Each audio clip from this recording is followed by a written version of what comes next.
Pessoal, bom dia. Sejam bem-vindos a mais esse novo semestre, em que nós iniciamos novamente nesse modelo de aulas remotas, né? E que nós possamos fazer o nosso melhor, como dizia Cortella, né? Nas condições que nós temos, enquanto nós não temos condições melhores de fazer melhor ainda. A gente vai se comunicando, a coordenação também vai passando os informes para vocês em relação à mudança de decreto, ou seja, o que for, mas até então nós temos, nós permanecemos, né, com esse modelo de aula remota pelo Teams. A gravação das aulas vão estar disponibilizadas também no AVA, assim como era semestre passado. A gente só vai ter uma pequena mudança porque a plataforma ainda está passando por alguns ajustes. Eu acredito que essas 2 primeiras semanas a gente ainda permaneça com o link para vocês acessarem o Teams, mas depois vai ser passado um tutorial e a coordenação vai comunicar vocês. Vocês vão acessar o Teams diretamente pelo AVA, lá na disciplina de vocês. O vídeo da gravação da aula já sobe direto, tá ok?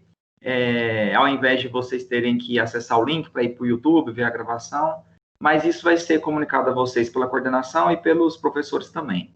Mas eu acredito que essas 2 primeiras semanas permaneçam igual era o semestre passado, tá? Antes de iniciarmos o conteúdo, né, da nossa disciplina hoje, eu vou fazer a apresentação do plano de ensino, para mostrar a dinâmica, a logística da disciplina, vocês entenderem um pouquinho a respeito do que a ementa contempla, né? E antes de iniciarmos, alguém gostaria de fazer alguma pergunta? Tem alguma dúvida, alguma curiosidade?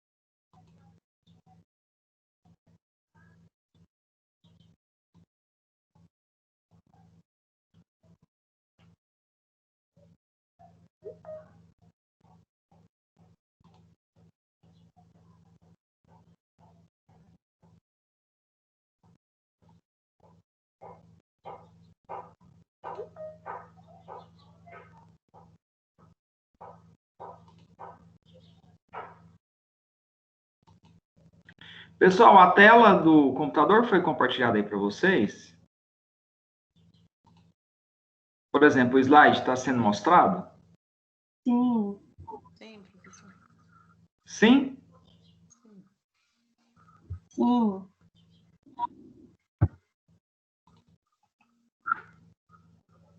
Pessoal, eu não consegui ouvir. Alguém me responde, por favor, se a tela foi compartilhada? Por exemplo, agora vocês estão conseguindo ver o slide? Sim, tá dando para ver tudo. Tá ok, então.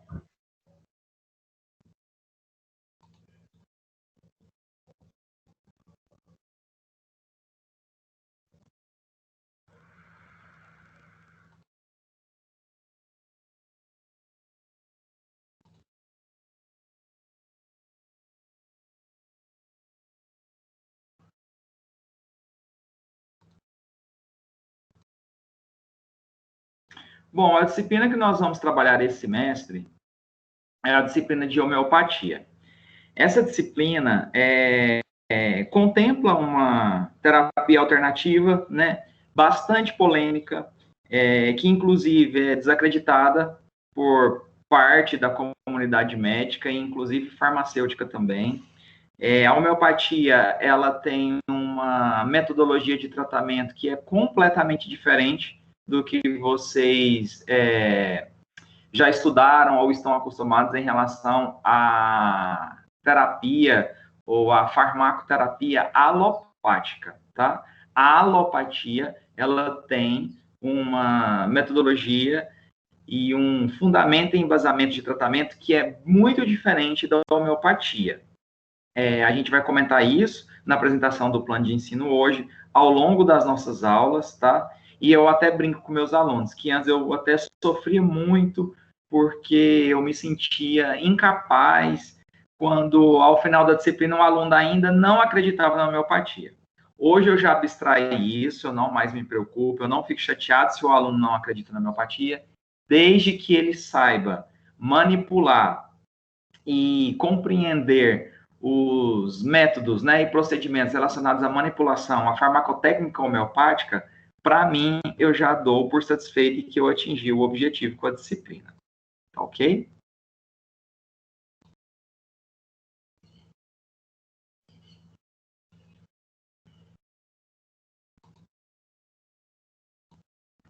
Bom, pessoal, a homeopatia, de uma forma bem simplista em geral, é a cura pelos semelhantes.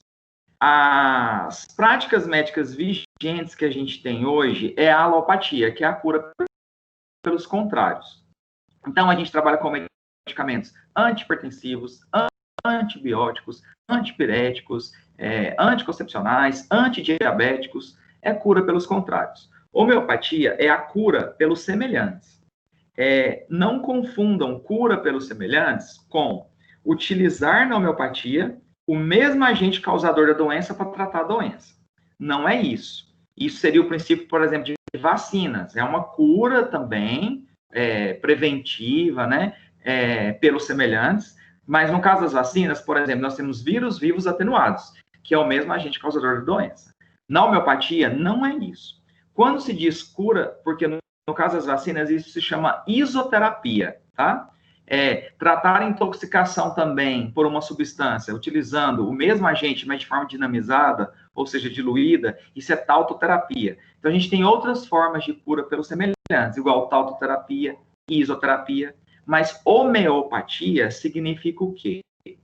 Eu vou tratar o indivíduo com um medicamento, utilizando um princípio ativo, uma substância medicinal, que quando administrada no indivíduo sadio, aquela substância é capaz de desencadear os mesmos sintomas que a doença causa no indivíduo, tá? Por isso que na homeopatia só são prescritas substâncias que já foram previamente testadas em indivíduos sadios.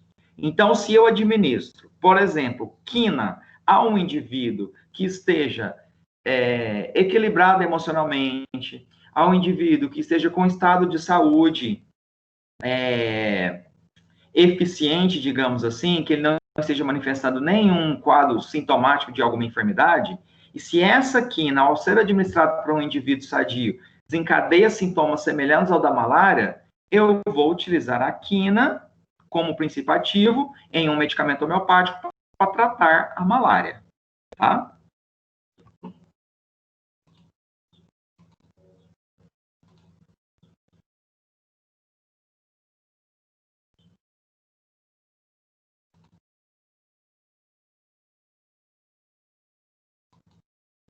Professor, mas que fundamento nós temos em utilizar uma substância que vai causar os mesmos sintomas da doença que eu quero tratar? E aí, ao longo das nossas aulas, a gente vai discutir a concepção saúde e doença para a homeopatia, né? A homeopatia considera que você tem forças defensivas naturais. É o próprio organismo que é capaz de restabelecer o estado de saúde. E que se você utiliza uma substância que causa uma agravação dos sintomas da doença ou uma somação, isso é um estímulo mais vigoroso para motivar, né, ou estimular mecanismos homeostáticos endógenos, sistema imune e sistema endócrino, principalmente, para restabelecer o estado de saúde. Como se o organismo, por si só, naquele momento, tivesse com dificuldade para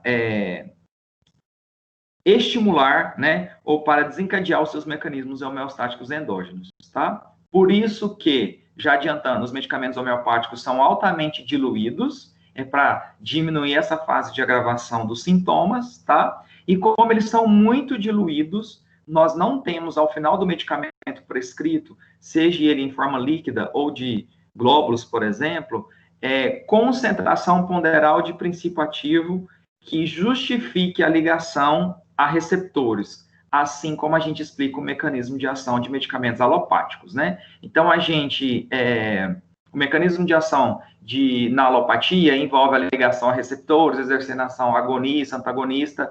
Homeopatia, é impossível explicar o mecanismo de ação do medicamento homeopático por ligação a receptores, porque você tem, basicamente, só uma memória medicamentosa. O medicamento, ao final, tem muito mais insumos inertes, excipientes e veículos do que princípio ativo, tá? Por isso é que a homeopatia, por vezes, cai em descrédito. Por quê? Porque o mecanismo de ação de medicamento homeopático ainda não está elucidado, tá? Não tem como explicar por ligação a receptor. Físicos, juntamente com farmacêuticos e a física, tem contribuído muito para dar um direcionamento para explicar esse mecanismo de ação de medicamento homeopático, mas jamais irá se explicar por ligação a receptor, tá? Acredita-se que seja uma regulação biológica de natureza eletromagnética. É uma troca de energia, tá? Entre medicamentos e células. Ah, professor, mas a homeopatia, então, ela só faz efeito pela fé, isso é placebo. Bom, se fosse apenas placebo ou pela fé e crença no uso do medicamento, a gente não teria relatos publicados em revistas indexadas, estudos de caso, mostrando a eficiência da homeopatia, tá? Ela não é a cura para todos os males, ela tem as suas limitações, mas ela é muito efetiva, sim, em alguns casos em que ela se propõe, tá? A gente tem estudos publicados em revistas indexadas, em periódicos, randomizados, duplos cegos, em que administrou placebo e medicamento homeopático, e o medicamento homeopático demonstrou cura estatisticamente significativa e maior do que o do placebo. O padrão de ressonância nuclear magnética do placebo é diferente do medicamento homeopático, então, por mais que o medicamento homeopático tenha lá o princípio ativo altamente diluído, ainda assim, se você pegar só o placebo, ou seja, só um veículo, por exemplo, água e álcool, né? Porque o medicamento homeopático na forma líquida, basicamente o veículo é água e álcool. E você pegar o medicamento homeopático que basicamente só tem água e álcool, mas foi diluído a partir de um princípio ativo, o padrão de ressonância nuclear magnética é diferente, tá? Você tem experimentos reprodutíveis, estudos que demonstram que se você reproduzir aquela mesma situação e administrar o medicamento homeopático, você vai encontrar resultados semelhantes. E a homeopatia é utilizada com muito sucesso, inclusive na veterinária, que ainda assim, né, por ser animal, pode ter um certo efeito placebo, mas na agricultura, tá? E na agricultura não tem como se ter efeito placebo. Então, é por isso que a homeopatia não é charlatanismo e, apesar de muitos não acreditarem, né, principalmente a comunidade científica, ela ainda é utilizada devido a essas suas comprovações, tá? A disciplina é uma disciplina aula, modelo, institucional, ela tem um componente interativo, online, e as aulas com o professor. Essas disciplinas aula, modelo institucional tem livro didático oferecido pela instituição, dividido em 4 unidades, tá? E a nossa primeira unidade são os fundamentos da homeopatia. Então, só fazendo um adendo aqui,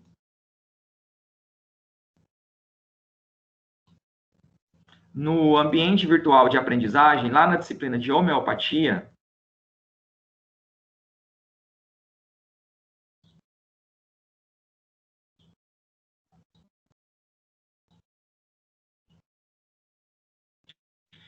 se vocês clicarem aqui, vocês têm acesso ao livro didático, tá?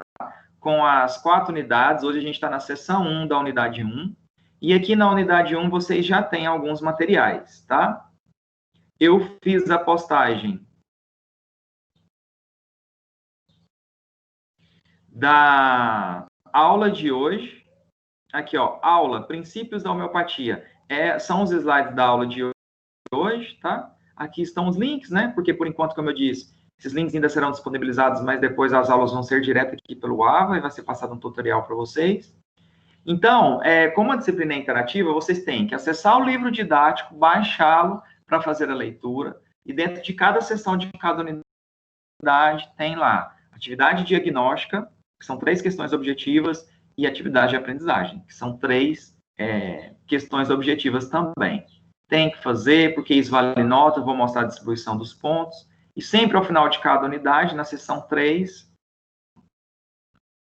além de atividade diagnóstica, né?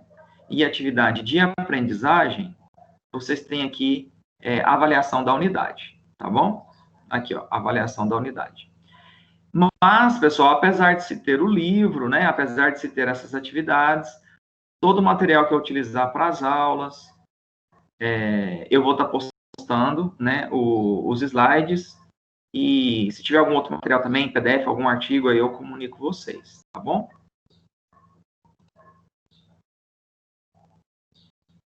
Tudo bem até aí, pessoal? Podemos continuar?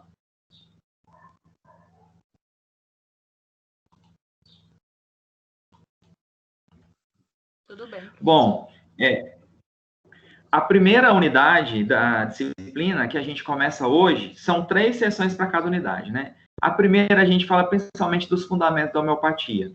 Quem foi responsável, quem é considerado o pai da homeopatia, quais os princípios que fundamentam a homeopatia, a concepção saúde e doença na visão da homeopatia, como é o tratamento da homeopatia, como é uma consulta com o clínico homeopata, tá? Tudo isso nós vamos tratar na unidade 1.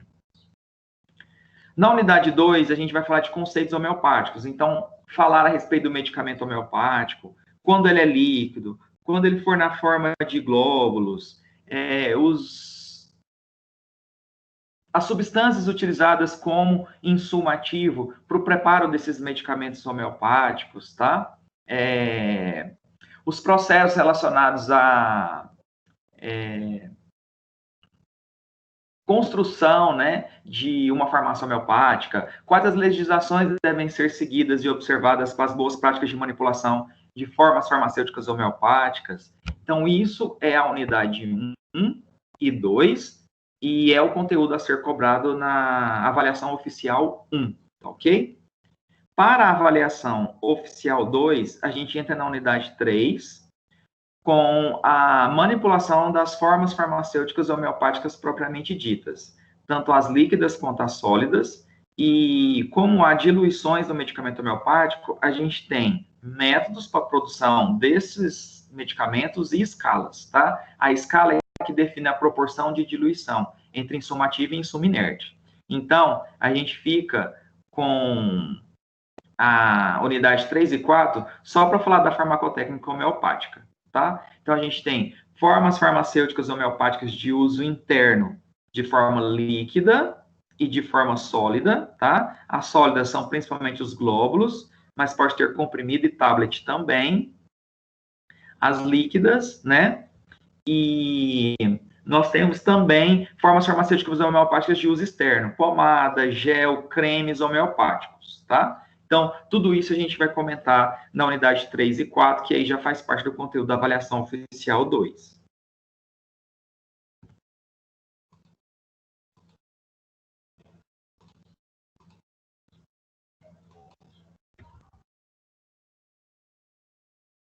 Geralmente, a instrução, e nós vamos falar isso ao longo das aulas, é que essas gotinhas sejam colocadas debaixo da língua e que os glóbulos não sejam deglutidos, eles sejam deixados abaixo da língua e dissolverem naturalmente. Eles devem ser chupados, né?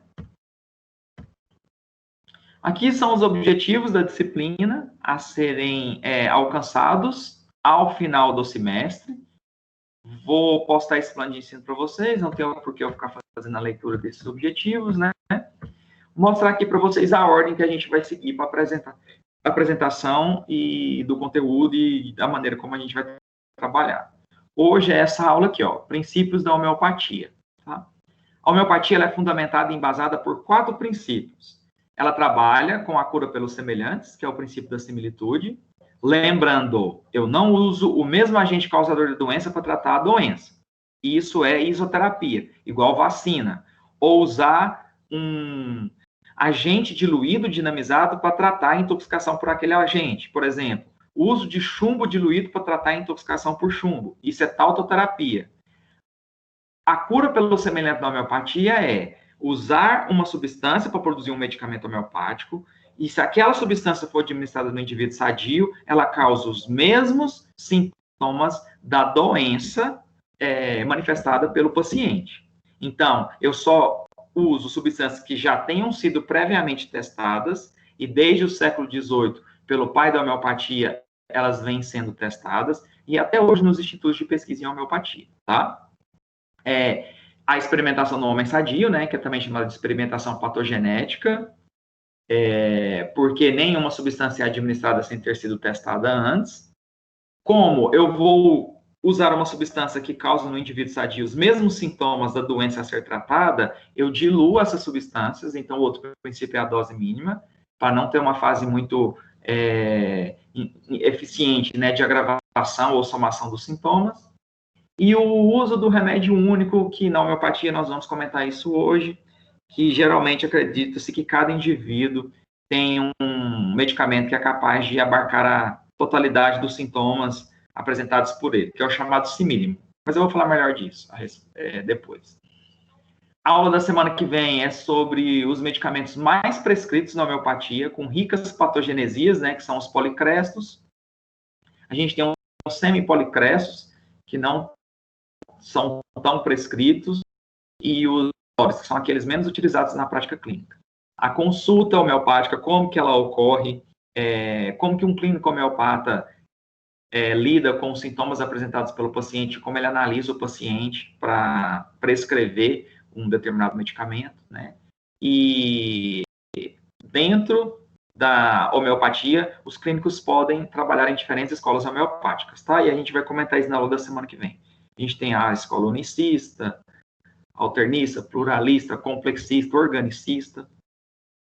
A terceira aula é a concepção saúde e doença, como é o tratamento da homeopatia, como que a homeopatia busca restabelecer o estado de saúde do indivíduo e equilibrar, né, sintomas físicos, mentais e emocionais. Nós vamos falar isso na aula sobre consulta.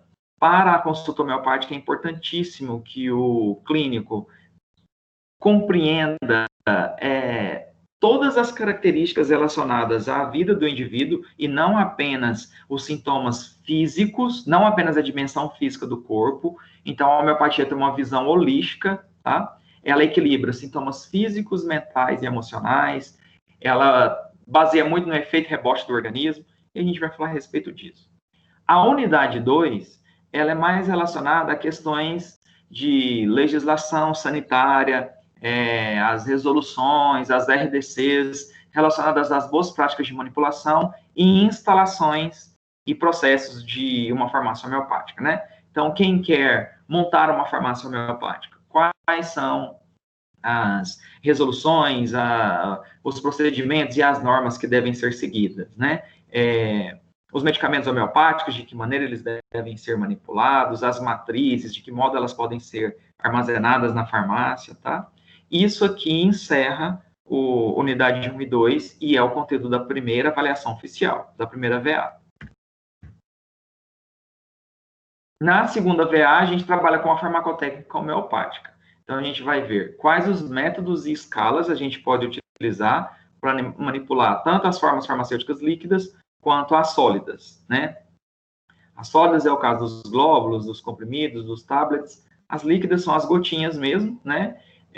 Para uso interno, mas a gente tem também as formas farmacêuticas de uso externo. Creme, gel, pomada, tá?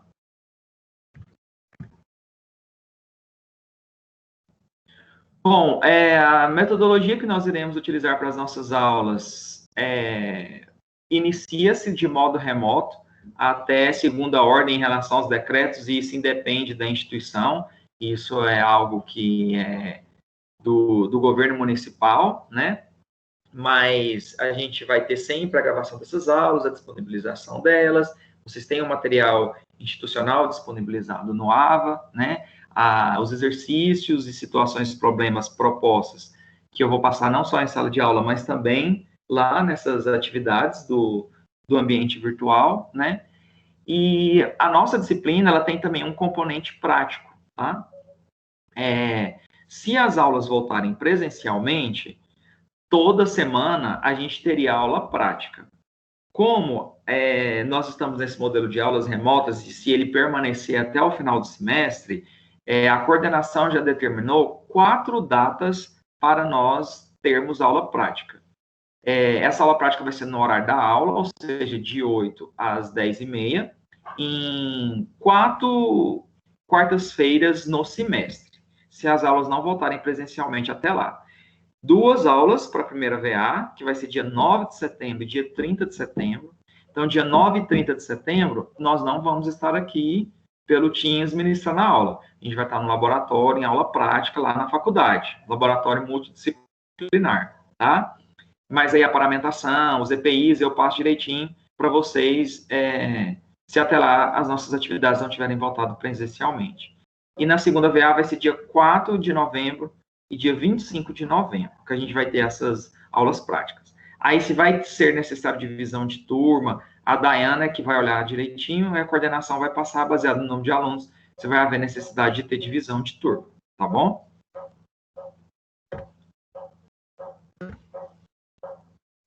Bom, a nossa disciplina é uma disciplina que ainda não foi confirmada, mas muito provavelmente, ao longo de todos os outros semestres anteriores, ela foi nível 2, tá? Nível 2, a gente sabe que tem que ter uma pontuação mínima de 2.500 pontos de avaliação para você não ficar de exame final, tá? Então, a nossa primeira VA vai ter um valor de 1.000 pontos, a segunda VA, 4.000 pontos. Se não voltarmos presencialmente, essas avaliações serão por formulário do Google, online, igual foi semestre passado, com mudanças em relação à estrutura da avaliação. Ela não vai ser mais apenas objetiva, né? Assim como foi a primeira VA no semestre passado. Ela vai ter primeira VA, 10 questões objetivas, 4 discursivas. Segunda VA, 16 questões objetivas, 4 discursivas. Provavelmente não vai ter mais aquele tempo de 24 horas para fazer a prova. Vão ser 12 horas ou 14 horas, mas isso aí a gente vai comunicar para vocês mais para frente, tá? Avaliações de sala de aula são os trabalhos propostos pelo professor.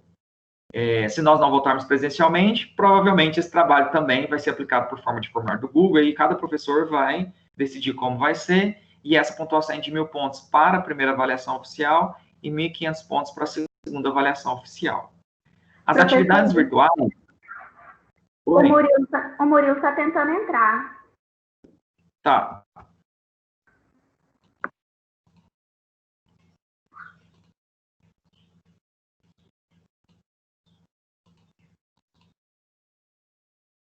As atividades virtuais, que valem 1.000 pontos ao final do semestre, 1.000 pontos no total, né? Para somar na sua pontuação final. Não é segregado primeira e segunda VA. São as atividades lá, diagnóstica,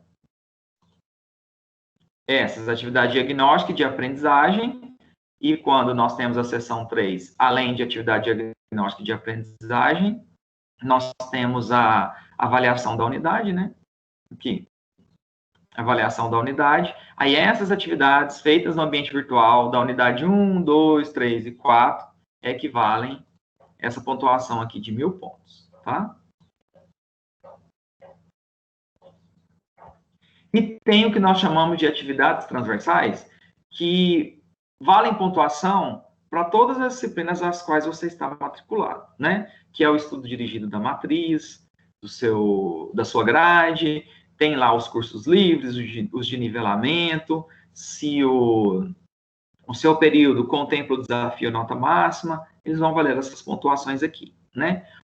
O somatório de todas essas pontuações ao final do semestre, se você tiver no mínimo 6.000 pontos ou mais, é um dos critérios para que você não esteja de exame final, mas você também não é o suficiente apenas ter 6.000 pontos com esse somatório. Você tem que ter um mínimo de 2.500 pontos de prova para que também você não fique de exame final, tá? Porque a disciplina é uma disciplina nível 2. Se você ficar de exame final, você zera a pontuação de avaliação oficial 1 e 2 e você faz um exame final valendo 5.000 pontos.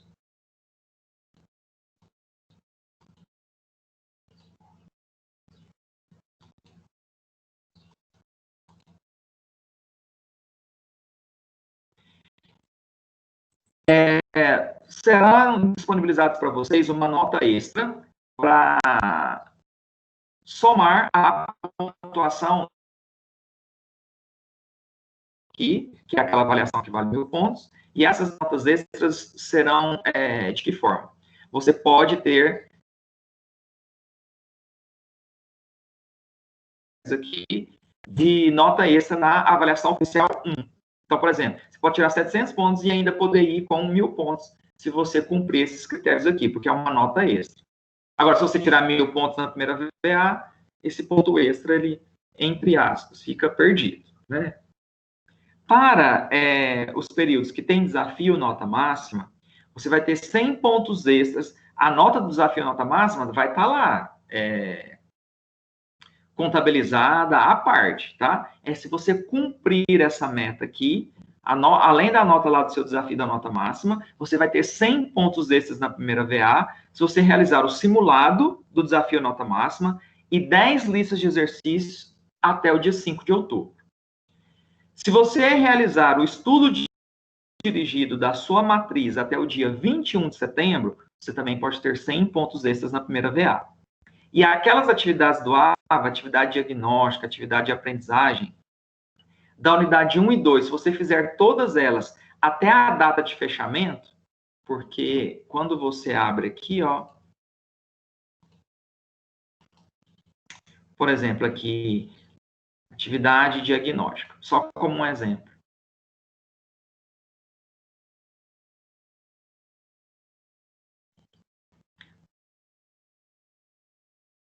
Olha lá, este questionário será aberto segunda, dia 24 de agosto, e será fechado na sexta, 4 de dezembro, né? Então, se você cumprir até a data de fechamento, você tem essa nota extra, tá?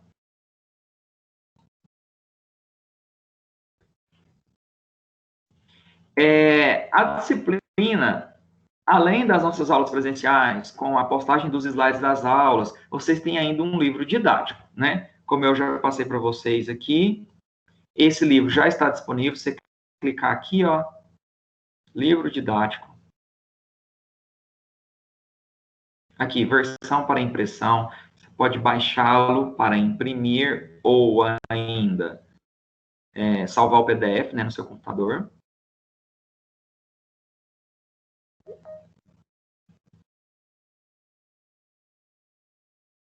Aqui, esse é o livro.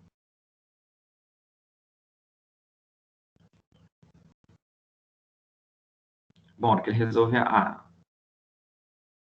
aqui. Aí você vem aqui para fazer o download dele. É um livro de 172 páginas, tá?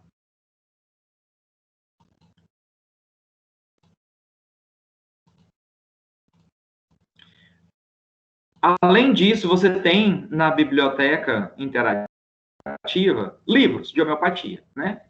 Aí as bibliografias sugeridas são o Tratado de Homeopatia do Cornilotti, Homeopatia, Conceitos Básicos, são livros disponibilizados na biblioteca, mas se não tivesse um livro didático, né, oferecido pela instituição, o livro-texto da disciplina seria esse aqui, ó, Farmácia Homeopática, Teoria e Prática, do Ounei Leite Fontes, tá?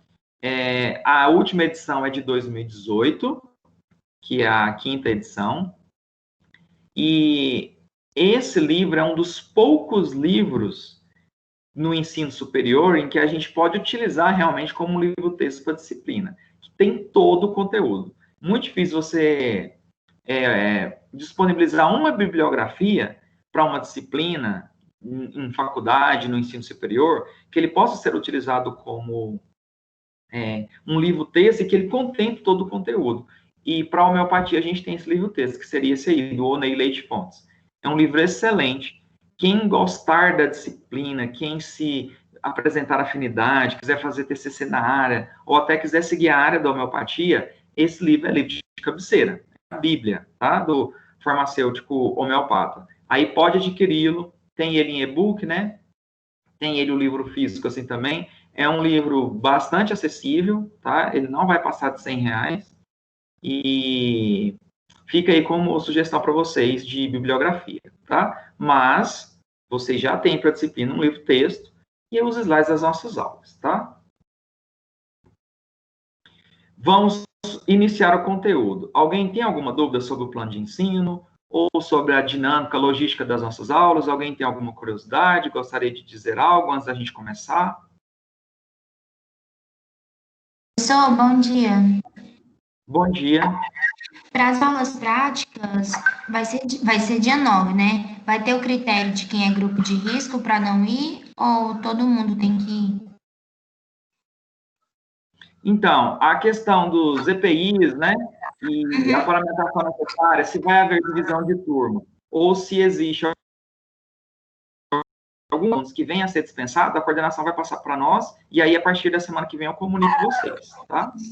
Tá bom, obrigada. Mas, provavelmente, né, se fizer parte de algum grupo de risco, aí o professor vai ter que passar alguma atividade para compensar a nota referente a essa aula, tá bom?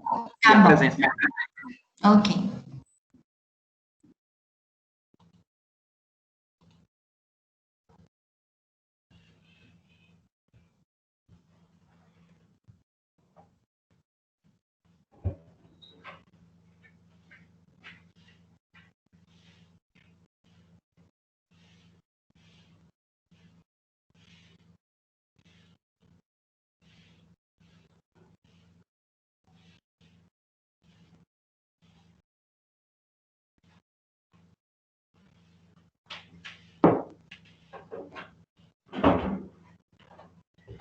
Se vocês fizerem a leitura da seção 1 da unidade 1 no livro, o que é que vocês vão encontrar lá nessa seção? O histórico da homeopatia, como que ela surgiu, e os princípios que embasam e fundamentam a homeopatia, que na verdade são aqueles 4 que eu citei quando estava apresentando o conteúdo, mas a gente vai detalhar eles aqui. Ou seja, a cura pelos semelhantes, ou princípio da similitude, a experimentação no homem sadio, doses mínimas e o remédio único, tá? Bom, essa visão de cura pelos semelhantes, ela não é recente. Inclusive, ela já havia sido refletida, né, analisada, digamos assim, antes de Cristo, pelo pai da medicina, Hipócrates, que foi o responsável por separar, né, racionalizar a prática médica e distingui-la, né, da magia, da superstição e da religião. Hipócrates acreditava que o organismo possui forças defensivas naturais e que ele é capaz de restabelecer o estado de saúde do indivíduo se essas forças defensivas forem estimuladas, se elas forem motivadas, tá? Hipócrates já havia citado essa questão da cura pelos semelhantes. Entretanto, ele não aprofundou os estudos a respeito de cura pelos semelhantes, tá? Até mesmo porque as práticas médicas vigentes em sua época era a alopatia. E o que é até os dias de hoje, né? A cura pelos contrários, que é o adágio, né, lá do latim, contraris curantur. A homeopatia trabalha com a cura pelos semelhantes. A similia, similibus curantur. Semelhante será curado pelo semelhante, né? Na alopatia, a gente tem sempre a cura pelos contrários, então por isso que a gente tem anti-inflamatórios, anticoncepcionais, antibióticos, antipiréticos, antidiabéticos, antihistamínicos, antialérgicos, né? E os medicamentos homeopáticos não trabalham nesse princípio, tá? Hipócrates não aprofundou seus estudos a respeito de cura pelos semelhantes, ele fez reflexões a respeito disso, mas ele não aprofundou, e coube a um médico alemão, no século XVIII, ele nasceu em 1755 na Alemanha, aprofundar esses estudos, e é o responsável, né, por se considerar o pai da homeopatia, que foi Hahnemann, Christian Friedrich Samuel Hahnemann, tá?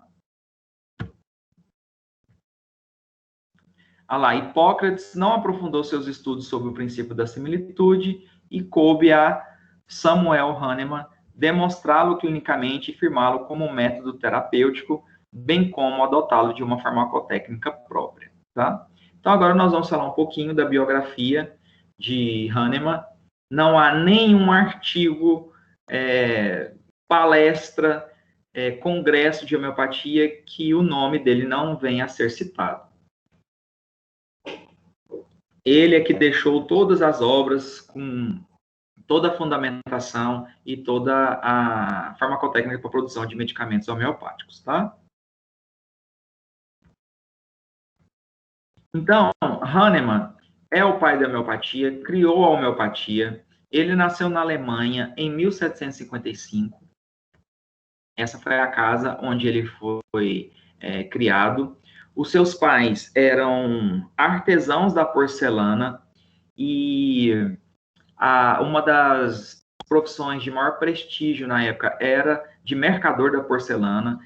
Então, ele foi estimulado, instruído desde muito cedo pelos seus pais para estudar diferentes línguas, para que ele pudesse ter facilidade de comunicação com pessoas, né, de diferentes países para fazer a comercialização dessas porcelanas, tá? Nos porões dessa casa, os seus pais trabalhavam muito com preparo de tintas, esmaltes, vernizes, né?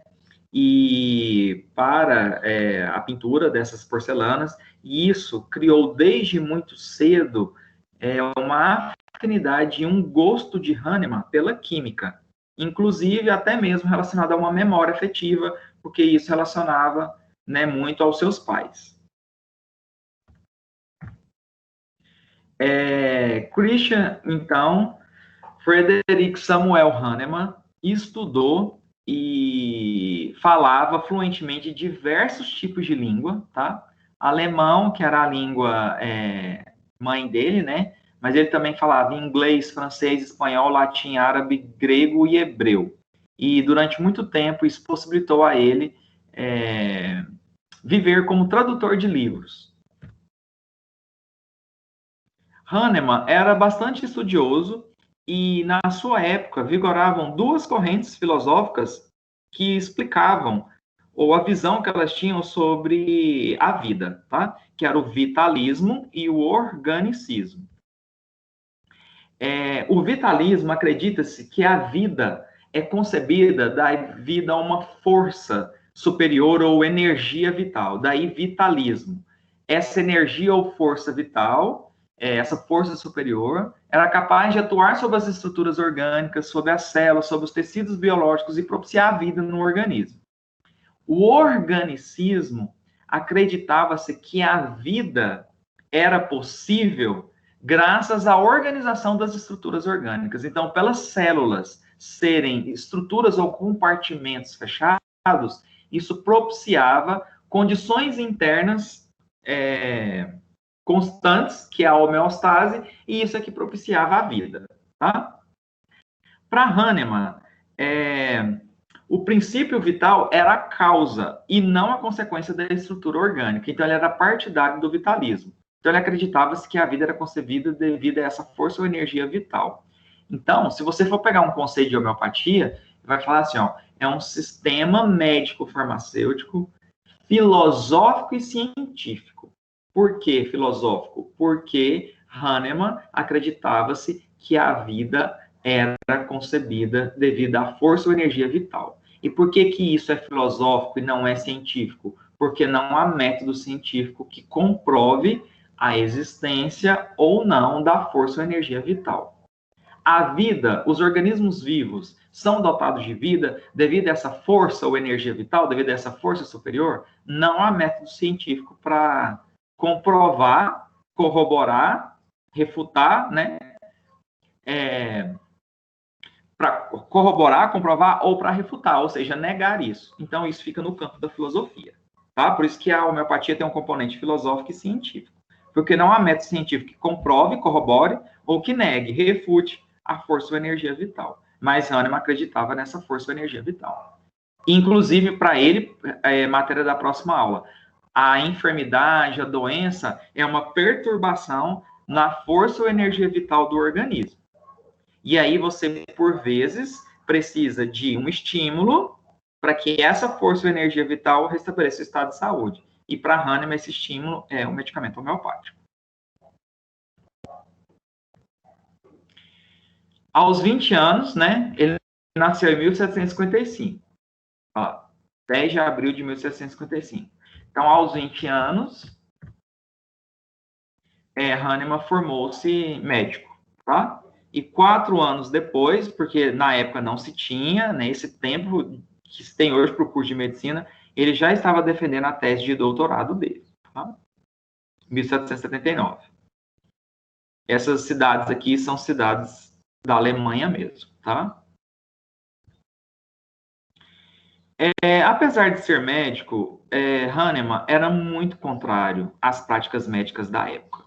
Ele buscava uma prática médica mais racional e humanitária, porque ele achava que os métodos de tratamento traziam um sofrimento para o paciente, além do sofrimento causado pelos sintomas e sinais clínicos da doença.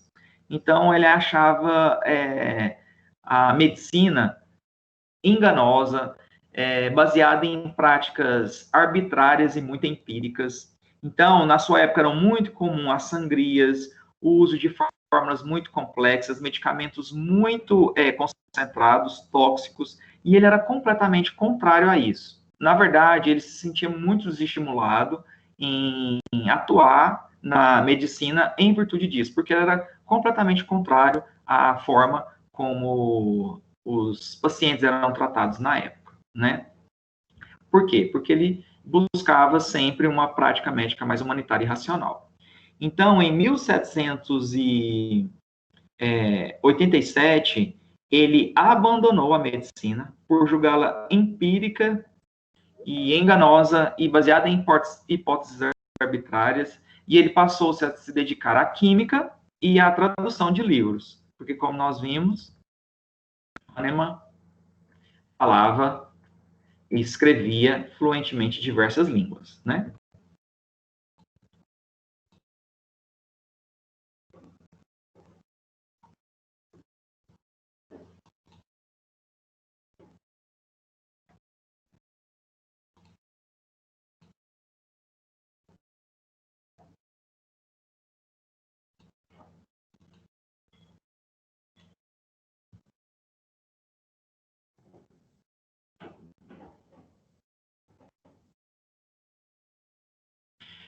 E aí teve um marco na vida de Hahnemann, que foi a partir daí que surgiu a homeopatia, durante esse período em que ele vivia de tradução de livros. Os compêndios médicos da época, contendo formulações para o tratamento de algumas enfermidades, eram chamados de matérias médicas. E aí ele foi traduzir a matéria médica de William Cullen. Então, Hahnemann traduziu essa matéria médica de William Cullen. Esse aqui é que era o responsável, o autor da matéria médica que ele traduziu. Esse aqui era Hahnemann, tá? E lá nessa matéria médica, uma das formulações descritas para o tratamento da malária era o uso da quina. E quando ele fez a tradução, o William Cullen justificava que a quina era efetiva para o tratamento da malária porque ela tem uma ação tônica adstringente para o estômago. Hahnemann sempre foi muito questionador, ele era daquele que desafiava as mentiras que eram ditas como verdades, né? Por isso que ele era bastante polêmico. E ele ficou tão indignado com essa justificativa e achou tão incoerente que o que foi que Hahnemann fez? Ele tomou quina. Ele se auto-administrou quina. Ou seja, ele fez uma experimentação, que já é o segundo fundamento da homeopatia. O primeiro é o princípio da similitude, ou semelhança, e o segundo é a experimentação no homem sadio. Hahnemann não estava com malária, né? E ele administrou quina a ele mesmo, ou seja, num indivíduo, num organismo que estava saudável. Quando ele tomou quina sem estar com malária, curiosamente, ele manifestou os mesmos sintomas de uma pessoa que estivesse com malária. E a gente sabe que a malária é causada por um protozoário a partir da picada de um mosquito, né? Então, Ao administrar quina a si mesmo, ele apresentou calafrios, febres intermitentes, esses paroxismos, né, de febre e frio. Febre e calafrios é muito comum na malária, aumento dos batimentos cardíacos, extremidades frias, né? Então, ele manifestou, segundo as palavras dele, uma doença artificial, porque ela não era causada pelo protozoário, pelo agente patogênico, mas sim por uma substância medicinal que havia sido administrada a ele. Então, causou uma doença artificial com sintomas muito semelhantes à da doença naturalmente causada pelo protozoário, e aí é que ele, lembrando lá de Hipócrates também, começou a refletir a respeito da cura pelos semelhantes. Então, será que a quina não é efetiva para tratar a malária? Porque ao administrá-la no indivíduo saudável, ela desencadeia os mesmos sintomas da doença natural. Mas aí, no caso, ela está causando uma doença artificial. E a substância em nada tem a ver com o agente causador da doença. A malária é causada por um protozoário, o plasmódio, né? E a quina, ela é uma planta, né? Doses normais da quina a um indivíduo malárico adicionavam os sintomas da malária, porém seguido de uma eficiente melhora, pois consistia de um estímulo adicional para a reação das funções orgânicas do corpo no combate à enfermidade. Aí, o Hahnemann disse o seguinte, a quina, ela é eficiente para tratar a malária, não porque ela tem ação tônica adstringente para o estômago, igual Cullen havia dito.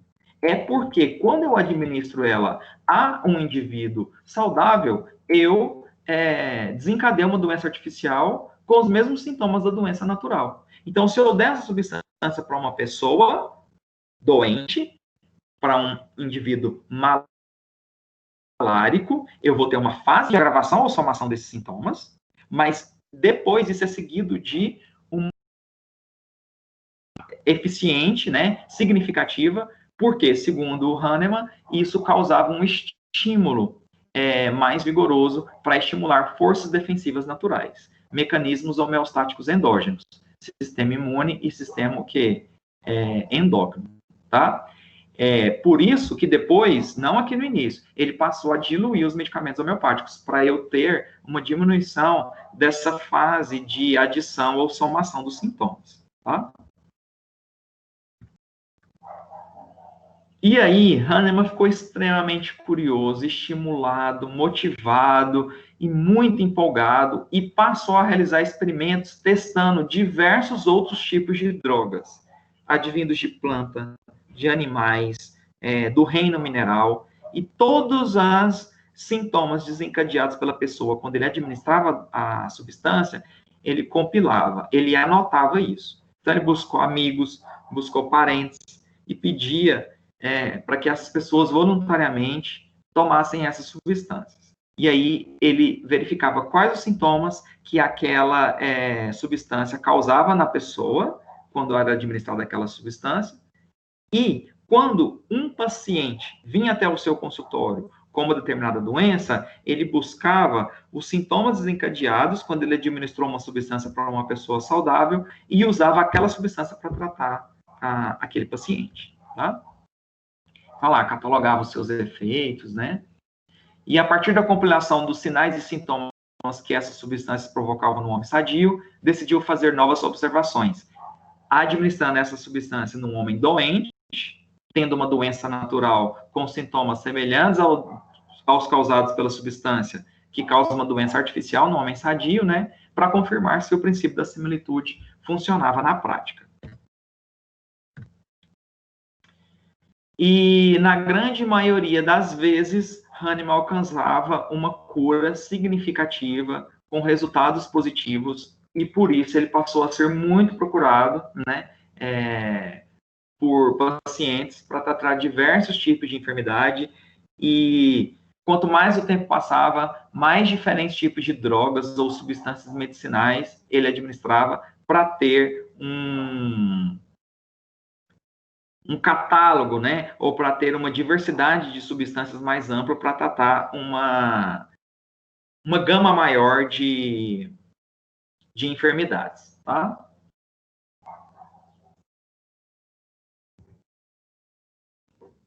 Então, esse aqui é um dos princípios da homeopatia, a experimentação no homem sadio. Então, você tem um indivíduo, um organismo equilibrado, com estado de saúde saudável, né? E você administra uma substância medicinal a ela. Quando você administra essa substância, o indivíduo vai manifestar alguns sinais e sintomas clínicos. Ele vai desencadear, né, algumas manifestações no seu corpo. Uns sintomas decorrentes do uso dessa substância medicinal, que é o que a gente chama de uma doença artificial. Aí, quando vinha um indivíduo com uma doença natural, não porque ele tinha tomado alguma substância, quando vinha ao seu consultório, ele buscava qual substância ele administrou no indivíduo sadio e desencadeou sintomas semelhantes ao daquela doença natural, e quando ele administrava aquela substância, apesar do indivíduo, no primeiro momento, ter uma fase de agravação ou somação dos sintomas, isso era seguido de uma melhora eficiente e bastante significativa, tá?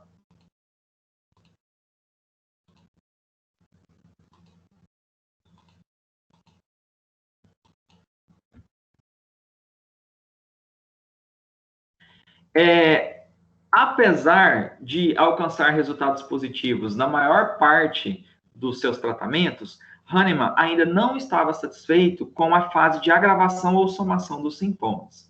Então, o que ele passou a fazer? Diluir essas substâncias para que elas pudessem ser administradas. E o que ele observou? Que as pessoas diminuíam a fase de agravação ou somação dos sintomas, mas que eles posteriormente alcançavam a cura, tá? Então, é por isso que Marcelo. Oi? Mas, assim, no caso de estar diluído várias vezes, ele demora mais para ter a cura do que o alopático, né? Ou não necessariamente? Então, eu não sei se você estava presente desde o início da aula, ou Mayara? Cheguei um pouquinho depois. É porque é o seguinte, o medicamento homeopático não se deve entendê-lo ou compreendê-lo por dosagem de princípio ativo, por dosagem do insumo ativo. Nós vamos ter uma aula para falar da farmacologia homeopática, mas não se tem como explicar mecanismo de ação de medicamento homeopático por ligação a receptor.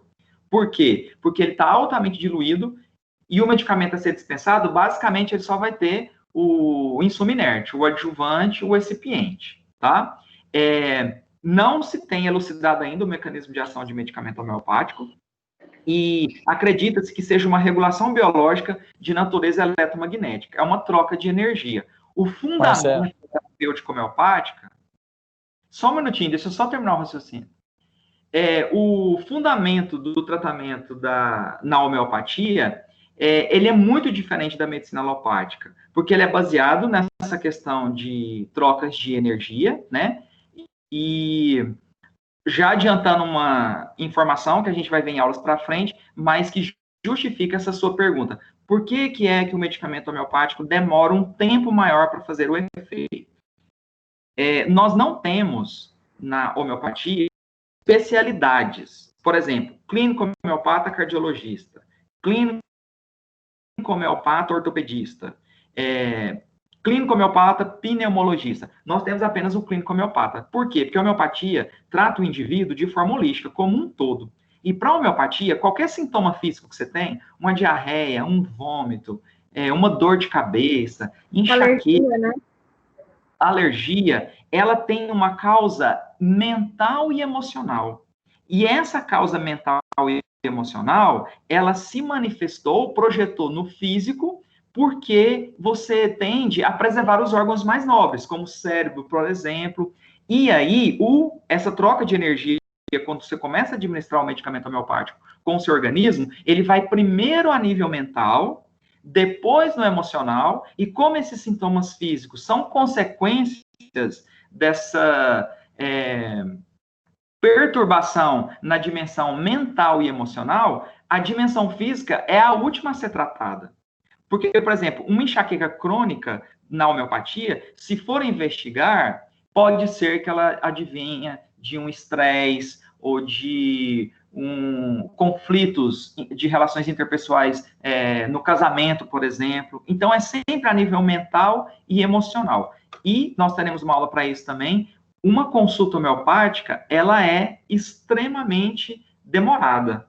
Ela não é igual uma consulta na alopatia, que às vezes o médico nem olha na sua cara, prescreve a medicação ou algum teste laboratorial. Os testes laboratoriais não são tão importantes no caso da homeopatia, e o clínico homeopata, ele não vai apenas querer saber aonde dói, o que te incomoda, o que te levou ali naquela consulta. Ele vai querer saber seus hábitos alimentares, como que você se sente com mudanças de clima, por exemplo, em dias mais nublados ou acinzentados, se você se sente angustiado ou não, como que você vê a si mesmo, quais são os seus projetos para o futuro, como você encara a morte, se você tem alguma crença religiosa, mulheres, como que é o fluxo menstrual, se é regulado ou não, coloração do fluxo menstrual, se é mais viscoso ou não, tudo ele vai procurar saber, porque a prescrição do medicamento vai basear nisso, porque o medicamento homeopático não trata apenas a dimensão física do corpo, orgânica, trata mental, emocional e o quê? E o físico. Na homeopatia, você tem 3 dimensões do corpo, o nível mental, que é com o qual você pensa, o emocional, que é com o qual você sente, e o físico, que é com o qual você age, né? Até a psicologia fala dessa tríade, né? Você só vai agir mediante o que você sente, e você só sente algo se você pensa sobre aquilo. Então, por isso que o nível mental, ele é o mais importante de todos, né? Marcelo, aceita o Marlos aí. Ficou mais claro, Mayara? Muito mais claro. Obrigada.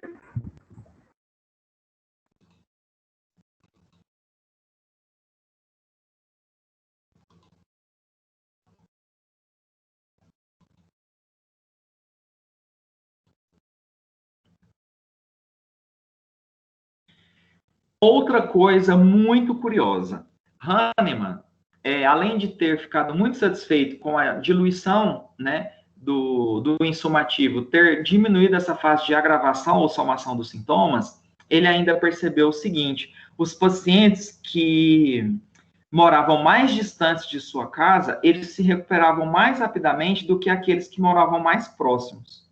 E aí, Hahnemann pensou, né, ou analisou o seguinte: o deslocamento da pessoa, da minha casa até a casa dela, quando é mais distante, leva a um vasculejamento, a uma movimentação desse medicamento maior do que aqueles que moram mais próximos, incorporando alguma energia nesse medicamento. Então, além de diluir essas substâncias, entre uma diluição e outra, ele passou a agitar ritmadamente os frascos desse medicamento, que é o que a gente chama tecnicamente de sucção, tá? Hahnemann golpeava o frasco em um livro revestido com couro, tá?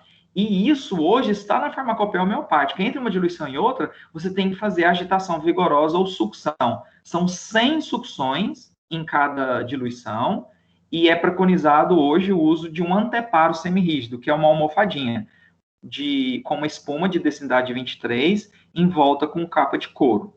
Se a demanda da farmácia for muito alta, tem-se as máquinas automatizadas, tá? As braçadeiras mecânicas ou máquinas succionadoras. Só que hoje eu só estou falando dos fundamentos. Eu vou mostrar foto desses equipamentos todos, o dia que a gente for começar a falar da farmacotécnica homeopática, e nas aulas práticas também a gente vai trabalhar com isso, tá?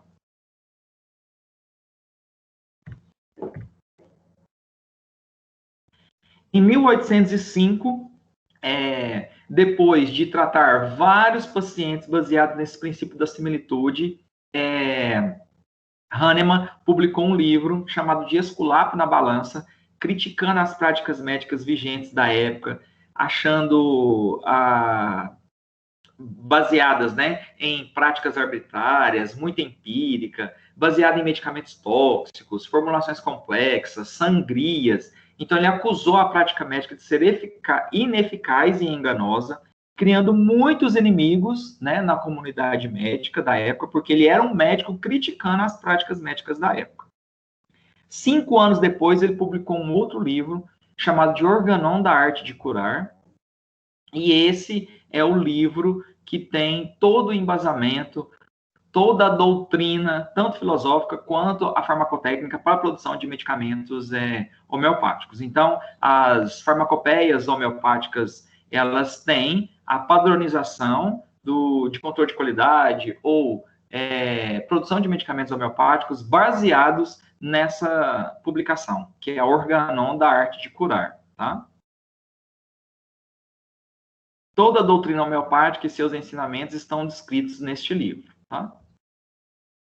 Só que, como tudo que é vivo morre, né?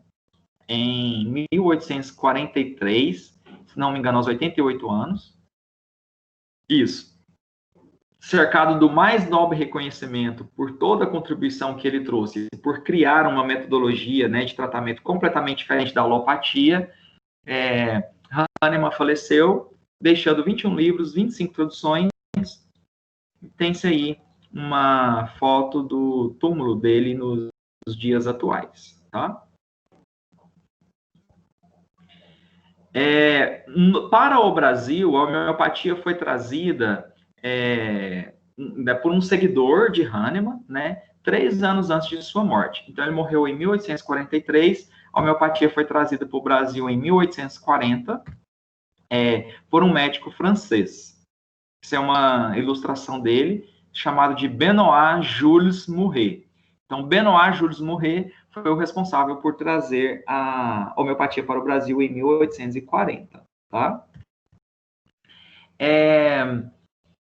Antes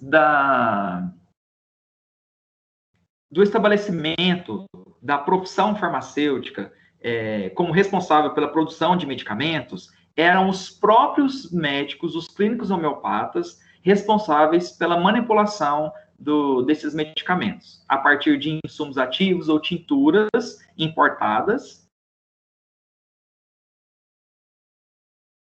Tá? Não se tinha ainda a separação entre a prática médica da prática farmacêutica, né? Apenas em 1851 é que a prática médica foi separada da prática farmacêutica, e aí os clínicos homeopatas passaram a ser responsáveis pela consulta homeopática e a elucidação do quadro de enfermidade do paciente e prescrição da medicação. E os farmacêuticos responsáveis pela manipulação desses medicamentos, tá?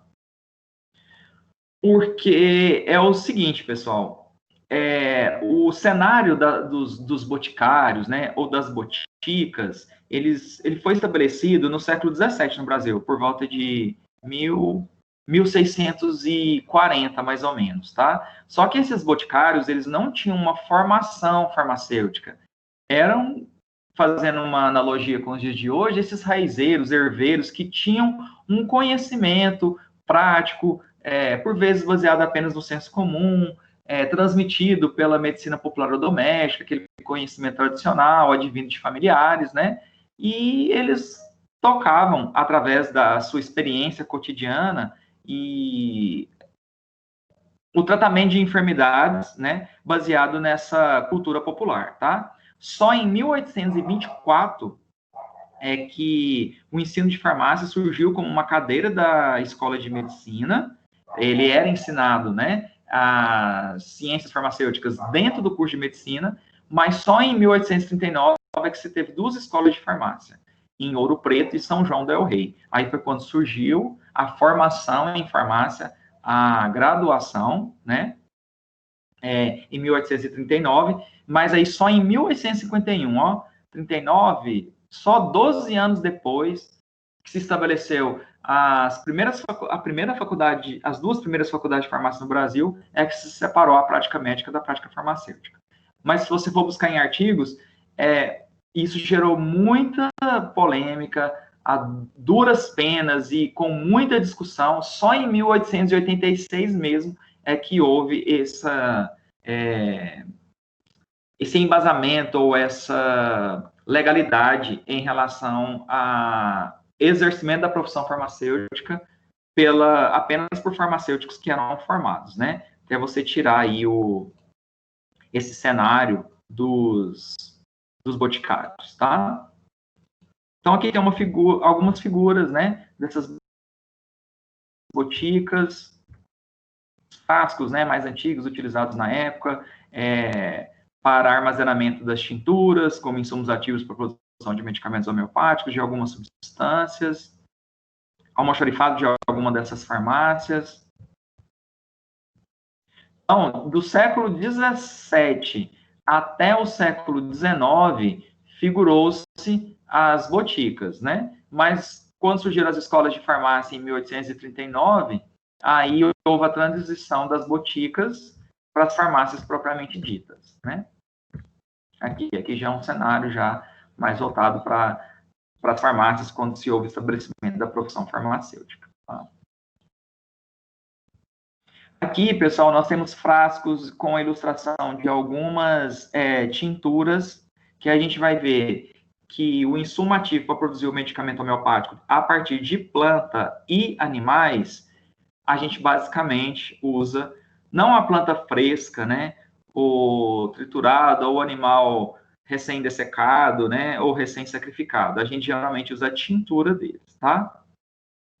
Sempre utilizando os nomes em latim, por exemplo, aqui, ó, nitric acidum, né, é o ácido nítrico, aqui a tropa-beladona, a tintura de hiperico-perforato, que é a erva de São João, que é arnica, sépia, ou ópio, que é o suco espesso obtido da papoula, que tem morfina, né? E todas essas denominações aqui, ó, D6, D12, D200, D4, D30, isso tudo diz respeito à potência do medicamento, à diluição e à escala e o método que ele foi diluído, tá? A gente vai, na aula prática, e aqui também na teoria, quando a gente entrar lá na unidade 3, ver como que isso acontece, tá?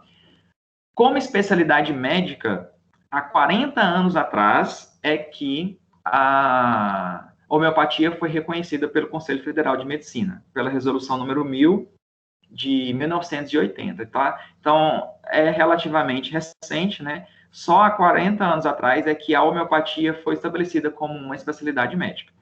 Então, igual você tem anestesista, cardiologista, ortopedista, otorrinolaringologista, psiquiatra, né? O clínico homeopata foi estabelecido como uma especialidade médica há apenas 40 anos atrás, tá? Bom, para encerrar a aula, nós vamos falar dos 4 princípios que fundamentam e embasam a homeopatia, que eu já comentei a respeito deles. É a lei dos semelhantes ou similitude, experimentação no homem sadio, doses mínimas e remédio único. A homeopatia, ela não usa os princípios de tratamento da alopatia, que é a cura pelos contrários. A gente trabalha com a cura pelos semelhantes, tá? Essa cura pelos semelhantes, ela não é específica da homeopatia. Eu já falei para vocês hoje a respeito de vacinas, né?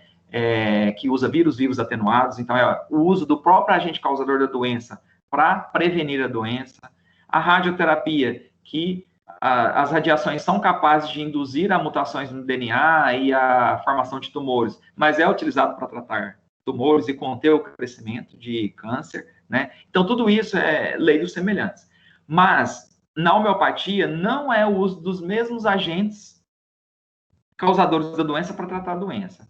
Na homeopatia é tratar o indivíduo com uma substância, que se essa substância for administrada a um indivíduo saudável, ele causa uma doença artificial que vai tratar uma doença natural manifestada por quem? Por determinado paciente, tá? Lógico que isso depende de doses adequadas, por isso que Hahnemann faz as diluições, porque como tem os mesmos sintomas da doença, né? Se a substância desencadeia os mesmos sintomas da doença, eu vou ter uma fase de agravação ou somação desses sintomas muito intensa. Então, por isso que é em doses adequadas, ou seja, elas são especialmente preparadas, diluídas, né?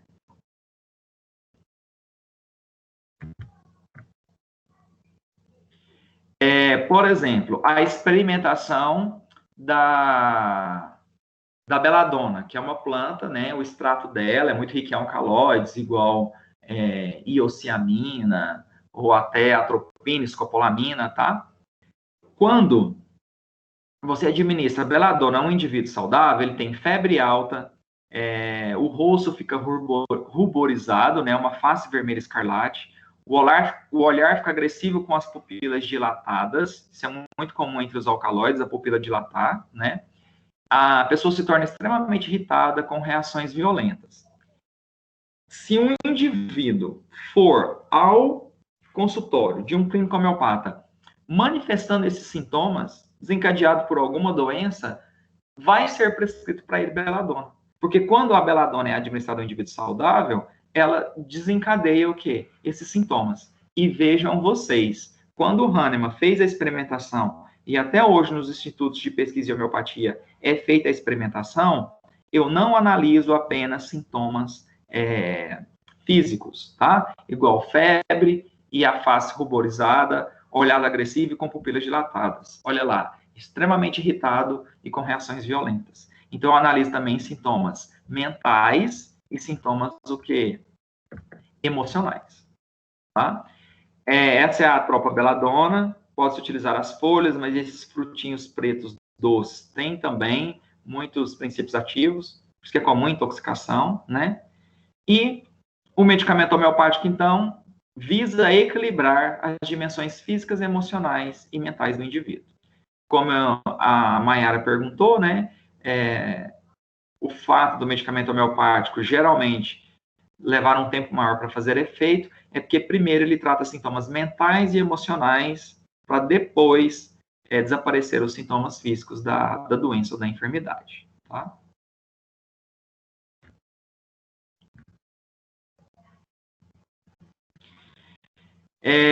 Um outro princípio da homeopatia, que é citado aqui, mas eu vou falar mais ao final também, é o tal do remédio único, tá? A escola homeopática unicista, ela acredita que cada indivíduo tenha um medicamento único que é capaz de abarcar a totalidade da sintomatologia daquele indivíduo. Ou seja, um medicamento que melhor coincide com a patogenesia desencadeada como sintomas por um indivíduo, tá? Chegar no simílimo da pessoa é muito difícil, o clínico requer inúmeras consultas homeopáticas, mas se ele conseguir chegar nesse medicamento único da pessoa, no seu simílimo, ele irá, em muito, melhorar a qualidade de vida daquele paciente. O simílimo do indivíduo significa que se você administrar ele a um indivíduo saudável, ele vai ter um comportamento ou predisposição a determinados sintomas físicos semelhantes ao daquele indivíduo.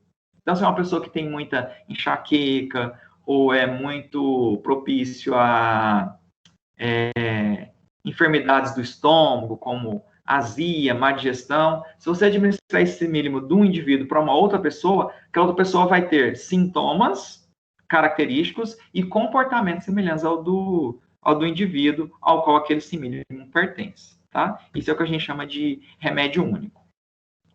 A patogenesia, pessoal, é essa experimentação no homem sadio. Toda substância prescrita como medicamento na homeopatia, ela passou por uma patogenesia, ou seja, ela foi experimentada em um homem saudável, tá? Eu vou compilar, então, ao administrar essa substância, sinais e sintomas físicos, objetivos, mentais e emocionais, subjetivos, que um organismo sadio apresenta ao experimentar determinada substância medicinal. Porque, como eu disse para vocês, o tratamento da homeopatia é holístico. Ele leva em consideração a dimensão física, mental e emocional do indivíduo, tá? E não apenas os sintomas físicos. A patogenesia, que é essa experimentação no homem sadio, que é o segundo princípio que fundamenta a homeopatia, ele vem ocorrendo desde Hahnemann, né? Hoje, institutos de pesquisa de homeopatia ainda administram algumas substâncias, né? Mas várias delas, muitas já foram testadas. Tem que ser em indivíduos voluntários sadios, porque senão você vai confundir os sintomas da doença do paciente com os sintomas que foram desencadeados pela substância que foi administrada para ele. Ele não pode ter passado por traumas emocionais recentes, igual perca de entes queridos, ou até mesmo o término de um relacionamento, ele não pode estar em período de muita pressão ou estresse no trabalho, ele tem que estar, é difícil, né? Mas ele tem que estar num grau mais equilibrado de fase da sua vida. E tudo isso é feito uma anamnese para verificar se aquele indivíduo está apto ou não a ser testada uma substância nele, tá? Não são utilizados testes em animais, primeiro porque o animal não vai ter o relato verbal, você só vai ter acesso aos sintomas mais grosseiros. Você pode até observar, né? Uma inquietude, ou uma diarreia, um vômito, ou uma alergia, mas como que vai haver o relato de sintomas mentais e emocionais? Então, por isso que não se testa em animais. E a patogenesia leva em consideração os sintomas mentais e emocionais também, né? Então, o indivíduo vai dizer que depois da substância ele se sentiu mais angustiado ao final da tarde, por exemplo, né? E nos animais não vai ter isso. Além do que também a genética, né, e a constituição biológica das diferentes espécies, elas variam. Então, tem substâncias que podem ser muito letais para uma espécie e inofensivas para outra.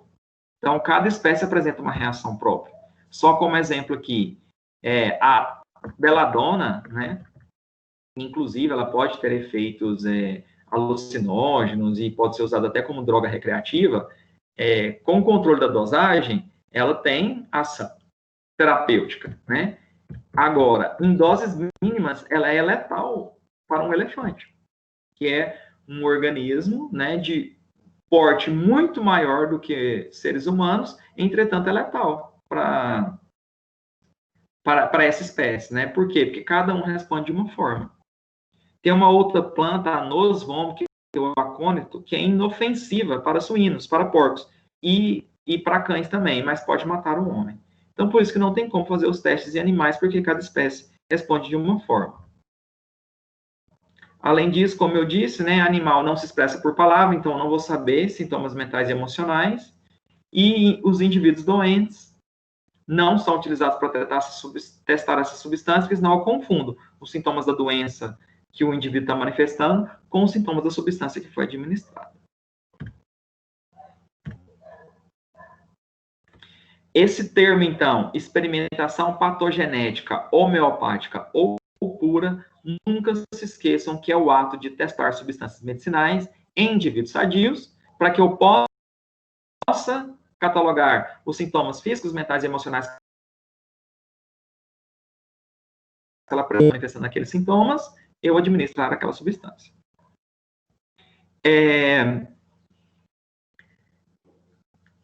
Esses institutos de pesquisa em homeopatia, eles tendem a apresentar as manifestações dos sintomas desencadeados pela substância, administradas em suas doses hipotóxica e dinamizada, ou seja, diluída em baixas doses, tá?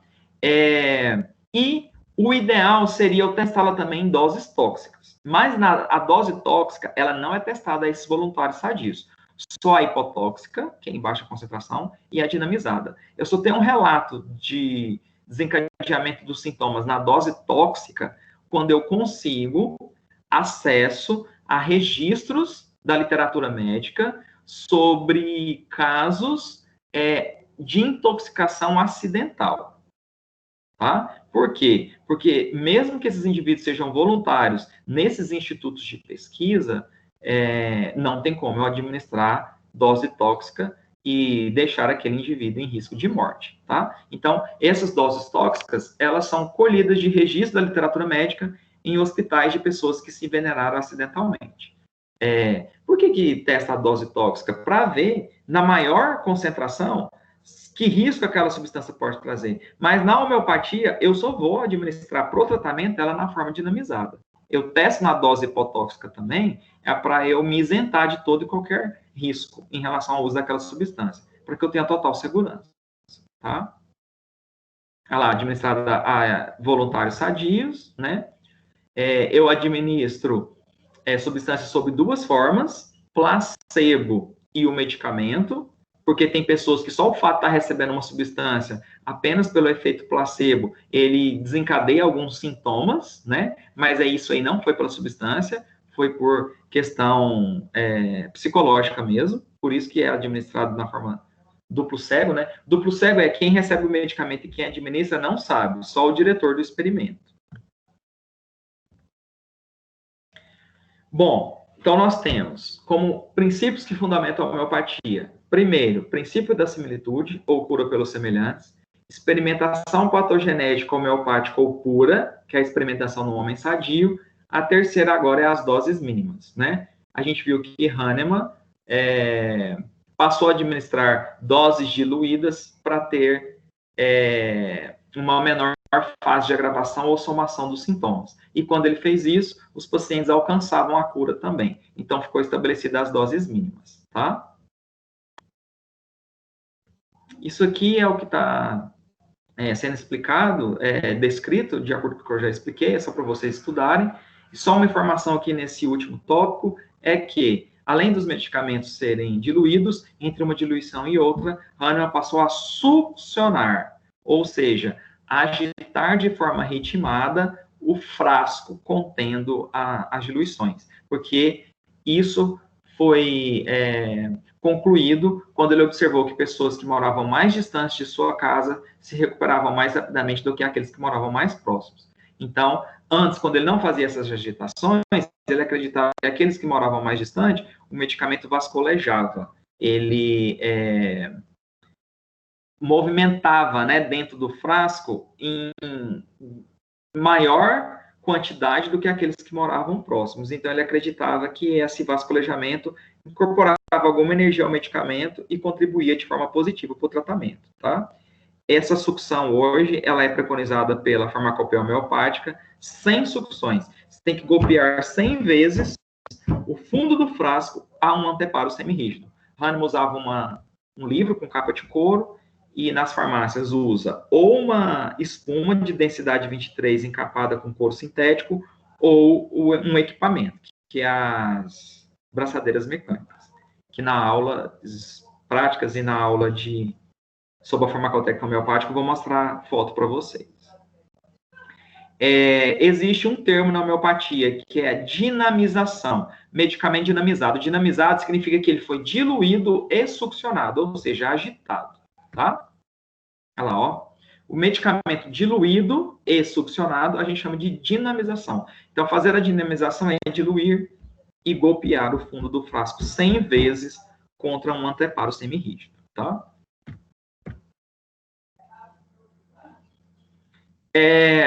Essa diluição, ela é matemática, ela depende da escala, principalmente, e vai envolver um método também, tá? Aqui é só para vocês terem uma leve noção, mas a gente vai ver isso direitinho, tá? Aqui eu estou exemplificando uma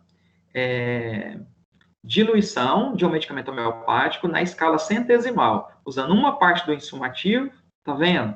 Em 99 partes do insumo inerte. E esses insumos inertes geralmente são álcoois, ou uma mistura hidroalcoólica, tá? De água e álcool.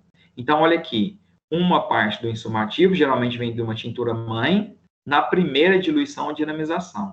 Aí eu aplico 100 sucções aqui, estaria pronta a primeira dinamização na escala centesimal, tá? Se for 100 ml de medicamento, seria 1 ml da tintura mãe e 99 do insumo inerte, para manter a proporção 1 para 99, se é a escala centesimal. Se fosse decimal, era uma parte em 9 partes, tá? Mas, por exemplo, se eu for produzir 10 ml de medicamento, 10 ml dividido por 100, que é a escala centesimal, dá 0,1. Então, eu ia usar 0,1 ml da tintura mãe, 9,9 ml do insumo inerte. Eu manteria a proporção 1 para 99. Mas, como eu disse, isso é matemático, isso tem cálculo, e isso é matéria da terceira e quarta unidades, tá? Aí, aplicar 100 sucções. Aí, está pronta a primeira dinamização na escala centesimal. Aqui, ó. Primeira dinamização ou diluição, C da escala centesimal e H de Hahnemann, 1CH. Aí eu tiro uma parte da 1CH, passo para um outro frasco, aplico 100 sucções, e aí eu vou ter a 2CH, e assim sucessivamente. Aí eu vou ter lá Por exemplo, arnica na 30 CH, beladona na 200 CH, tá?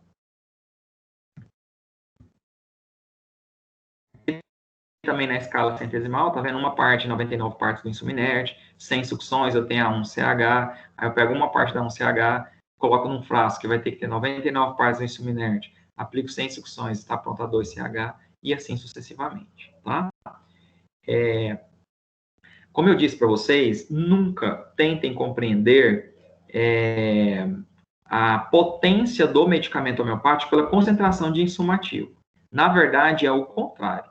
Quanto mais concentrado for o medicamento homeopático, aqui, ó, quanto mais próximo, quanto menor for a diluição dele, menos potente ele é. Quanto mais diluído ele for, mais potente ele é considerado na homeopatia. É aquele medicamento que abarca mais sintomas mentais e emocionais. E quanto mais concentrado, ele abarca mais sintomas físicos, tá? Então, dinamizações mais baixas, essas aqui, ó, mais concentrada, eu abarco sintomas físicos. Dinamizações mais altas, mais diluídas, eu abarco mais sintomas mentais e emocionais. Quanto mais baixa a dinamização, quanto mais concentrado o medicamento homeopático, menos potente ele é. Quanto mais diluído, quanto maior a dinamização, mais potente ele é, tá?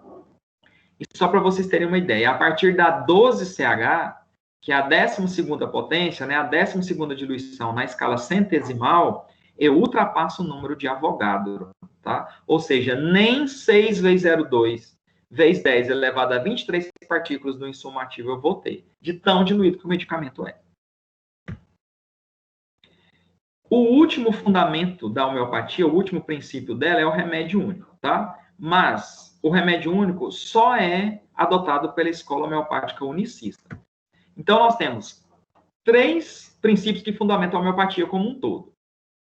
Princípio da similitude, experimentação no homem sadio e doses mínimas. O remédio único só é adotado pelos clínicos homeopatas da escola unicista, que é aqueles que gostam de utilizar um medicamento só para tratar o paciente, que é o tal do simílimum, que são necessárias várias consultas, o clínico homeopata tem que compreender muito todos os hábitos de vida, todas as manifestações daquele indivíduo, seu comportamento, para conseguir chegar nesse medicamento. Por vezes, tem várias tentativas de erros, tá? Até chegar no simílimum da pessoa. Esse simílimum, ele cobre a totalidade dos sintomas apresentados pelo doente. Como eu disse para vocês, é um princípio controverso, porque entra na divisão das escolas. O remédio único, ou simílimum, é utilizado só pela escola unicista. As escolas não unicistas, que a gente vai estudar depois, que é a complexista, a pluralista, a alternista, a organicista, não faz o uso do medicamento único, tá?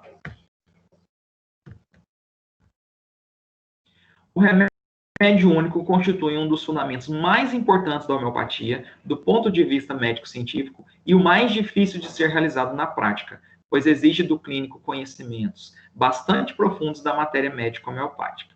A matéria médica são compêndios médicos homeopáticos, onde você tem o nome da substância e os sintomas físicos, mentais e emocionais que foram desencadeados quando aquela substância foi testada no indivíduo sadio, tá? Essa matéria médica. E para chegar no simílimum, o clínico tem que ter um amplo conhecimento dessa matéria médica, das substâncias como um todo, né? Hahnemann era adepto da escola homeopática unicista, do simílimum, tá? Mas é o fundamento mais difícil de ser alcançado na prática da clínica homeopática, tá? Semana que vem, pessoal, nós vamos falar da concepção homeopática do processo saúde e doença. Ok? Acessem o ambiente virtual, tá? Façam a leitura no livro aqui, ó, da seção 1, unidade 1, olha lá, princípios da homeopatia. Façam a leitura, tirem as dúvidas comigo semana que vem. Olha lá, os 4 princípios que fundamentam a homeopatia, que a gente discutiu hoje. Tem um histórico também, fala de Hahnemann, tá? E também, não deixem de, na seção 1,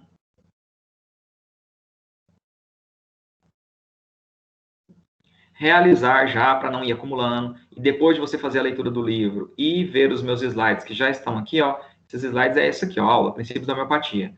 Faça atividade diagnóstica de aprendizagem. O que não conseguiu fazer ou teve dúvida, pergunta para mim na próxima aula. E semana que vem eu trago maiores informações a respeito da nossa primeira prática, que vai ser dia 9 de setembro, que vai ser lá na faculdade mesmo, tá? De forma presencial. Alguém tem alguma dúvida, pessoal?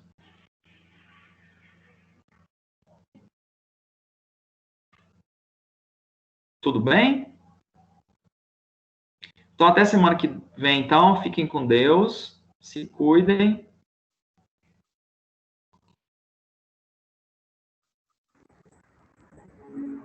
Até.